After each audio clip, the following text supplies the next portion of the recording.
कुरुक्षेत्र वो स्थान है जहां महाभारत का युद्ध हुआ और भगवान कृष्ण ने गीता का दिव्य ज्ञान दिया। लेकिन आज बात उसके हजारों साल बाद के कुरुक्षेत्र के इतिहास की। कुरुक्षेत्र से सटा हुआ एक छोटा सा शहर हुआ करता था स्थानीश्वर, यानी ईश्वर का स्थान। समय के साथ इसका नाम बिगड़ते बिगड़ते थानेश्वर और फिर थानेसर हो गया है। 7वीं शताब्दी में थानेश्वर में एक राजा हुआ करते थे, प्रभाकर वर्धन। उनके घर में जन्म हुआ था भारतीय इतिहास के एक पराक्रमी राजा हर्षवर्धन का, जो 16 साल की उम्र में राजगद्दी पर बैठ गए थे और पूरे उत्तर भारत में अपना साम्राज्य स्थापित किया।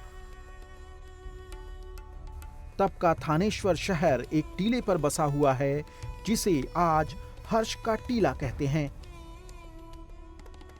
इसी के पास से गुजरती थी सरस्वती नदी, जो आज विलुप्त हो चुकी है। हर्ष के किले के ऊपर शेख चिल्ली का मकबरा है और इस मकबरे के पश्चिम में हर्ष का टीला के अवशेष हैं। कुरुक्षेत्र शहर के बाहरी इलाके में राजा हर्ष का टीला 1 किलोमीटर की लंबाई में 750 मीटर की चौड़ाई तक फैला हुआ है। यह पुराना ऐतिहासिक टीला 15 से 18 मीटर की ऊंचाई पर स्थित है, जहां जमीन के अंदर अमूल्य संपदा है, जो यहां का ऐतिहासिक अवशेष है। पुरातत्व विभाग ने यहां उत्खनन का कार्य किया है। टीले पर अब तक 6 सांस्कृतिक और ऐतिहासिक कालों से संबंधित पुरावशेषों का पता चला है। खुदाई के दौरान राजपूत, गुप्त, कुषाण, वर्धन सल्तनत और मुगल काल के अवशेष मिले हैं। यहाँ की खोज में कुषाण और गुप्त काल के बाद का समय सबसे महत्वपूर्ण होता है।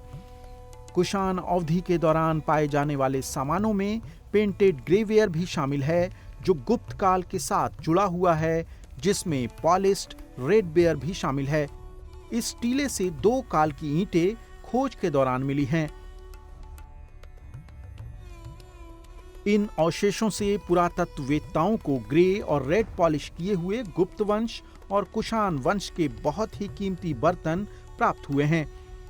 टीले में भारत इस्लामी अवधि के कुछ अवशेष और पुरातन काल के कुछ संरचनात्मक अवशेष भी पाए जाते हैं।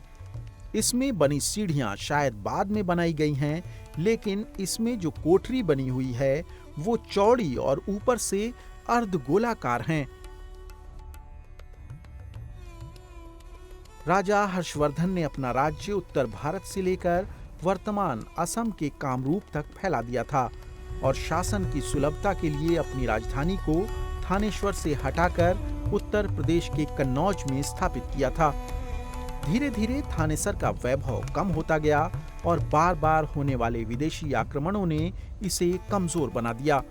इसी थानेश्वर को महमूद गजनी ने सन 1011 ईस्वी में तहस नहस कर दिया।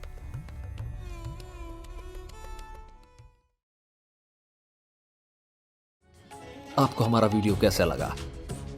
कमेंट करके जरूर बताएं। हमारे चैनल को सब्सक्राइब करना ना भूलें। बेल आइकॉन जरूर दबाएं। नमस्कार।